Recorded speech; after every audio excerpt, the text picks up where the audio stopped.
Understanding read replacement in English. Hello, everyone. Welcome to our English language learning series. Today, we're going to explore the phrase, read replacement. This might sound a bit technical at first, but don't worry. We'll break it down together, making it easy and fun to learn.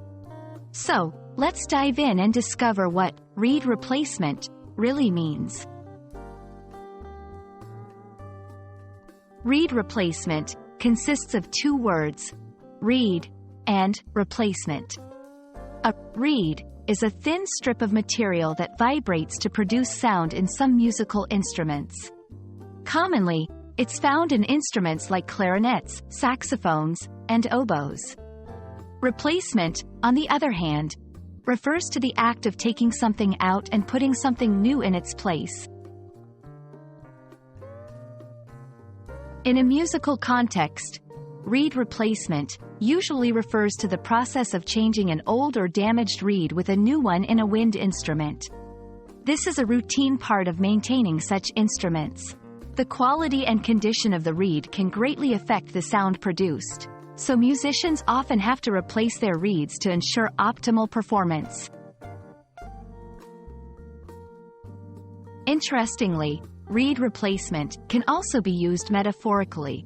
In this sense, it represents the idea of replacing something old or worn out with something new. For example, in a business setting, reed replacement might refer to updating old methods or technologies with new, more efficient ones. While we're not focusing on phonetics, it's still important to know how to pronounce the phrase correctly. Read is pronounced just like the word read in past tense, and replacement is pronounced as re minus please minus muntry please muntry minus please minus mun.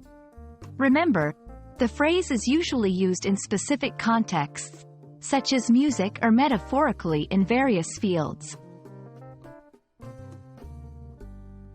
And there we have it. Reed replacement is not just a technical term used by musicians, but also a phrase that can be applied metaphorically in various aspects of life. We hope this video has been informative and enjoyable. Keep practicing, and you'll master the art of English in no time. See you in our next lesson.